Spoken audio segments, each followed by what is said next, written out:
No vídeo de hoje vamos aprender algo que deveria ser extremamente difícil, mas somando o Photoshop com a técnica correta, tudo fica muito mais simples. Eu gostaria até mesmo de pedir para que você estivesse pensando em como resolver esse problema e até o final do vídeo deixe aí o seu comentário falando se foi mais ou menos parecido com a forma que eu vou te mostrar. E eu te garanto que é uma forma extremamente simples e também muito profissional, então sem enrolação, bora nessa pro conteúdo.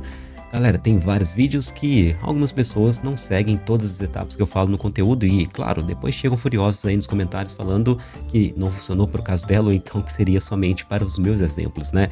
Então, para não ter esse problema, porque eu odeio esse tipo de comentário, eu vou querer fazer a etapa inicial, fazer a pintura aqui junto com vocês, mostrando que não necessita ser somente o Mickey ou então o formato das pinturas que eu vou estar fazendo, mas a única coisa importante é que você tenha o desenho aí com seus contornos pretos e também o fundo branco, então ao contrário, que você conseguiria inverter com tranquilidade.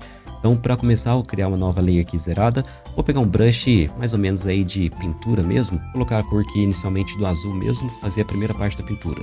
Vamos trocar para uma cor verde e por último agora uma cor vermelha. Por último, eu vou trabalhar também um pouco da opacidade dessa layer, porque, claro, se eu estivesse pintando aí na mão mesmo com lápis, a gente não conseguiria fazer uma pintura com 100% da sua potência, para que ele estivesse realmente passando até mesmo o contorno preto do desenho. Então, para começar a utilizar a técnica, eu vou ter que juntar também essas duas layers, provando que sim, não tem mais saída agora, né?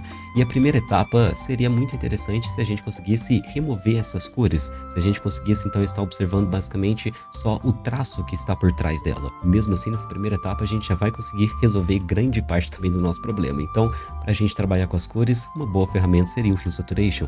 E aqui no caso eu vou estar trabalhando com as frequências separadas então das suas cores. Essa é uma etapa talvez um pouco mais chata, você vai precisar entrar em cada um dos canais de cores e sempre trabalhando então com o Lightness, colocando o valor aqui em 100%. Porém, a gente pode também fazer de uma forma um pouco mais simples.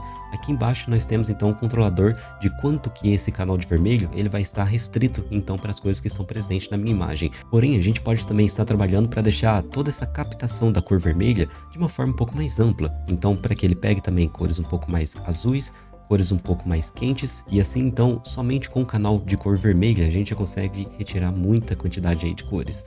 Porém, ainda restou talvez aí um pouquinho da cor cian. Aqui a gente consegue observar que o slider ficou exatamente nessa posição, então portanto vou utilizar aqui o canal amarelo e agora eu vou fazer a mesma coisa, porém colocando o meu slider em alguma cor um pouco mais quente. Então mais ou menos aqui assim, eu posso elevar de novo aqui o nosso lightness e agora sim nós temos o resultado perfeito para começar toda essa técnica. Observando aqui o antes e depois, a gente já removeu então todas as cores e como eu disse também, grande parte do processo para remover os nossos traços. Então a gente consegue ver aqui no antes e depois que sim, já tem uma certa observação do nosso desenho original, porém a gente pode ainda estar trabalhando e deixando claro muito melhor.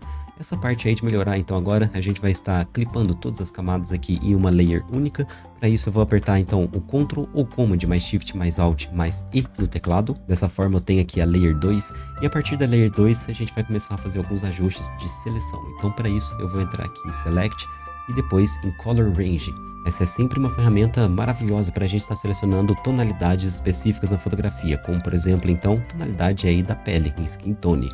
Aqui no caso vamos estar utilizando o canal de Shadows e também alterando aqui o Selection Preview para Grayscale. Por fim, nós temos aqui dois controladores, o Fuzziness e o Range. Vamos deixar o Fuzziness inicialmente aqui no valor 0 e vamos tentar controlar aqui pelo Range para a gente conseguir então ter uma seleção um pouco mais interessante do Mickey. Então aqui no valor 154 no Range, eu já consegui fazer uma seleção praticamente perfeita, porém eu ainda consigo deixar um pouco melhor, principalmente trabalhando junto com o Fuzziness, que vai fazer um ajuste na seleção ser um pouco mais suave. Então para isso vou colocar um valor maior aqui de Fuzziness e claro, ele vai também fortalecendo ainda mais a seleção, portanto a gente pode reduzir um pouco o valor do Range, colocar um valor um pouco mais baixo, depois alterando aqui o valor do Fuzzy e a gente vai encontrando sempre os valores corretos. Eu acredito que aqui em 39 e 148 foi a solução perfeita para esse meu exemplo, então já posso dar um OK. Nós temos agora uma seleção feita, portanto basta eu clicar aqui em Solid Color e está criando uma cor preta. Por baixo dele eu posso criar um outro Solid Color para a gente estar fazendo então aqui o nosso background.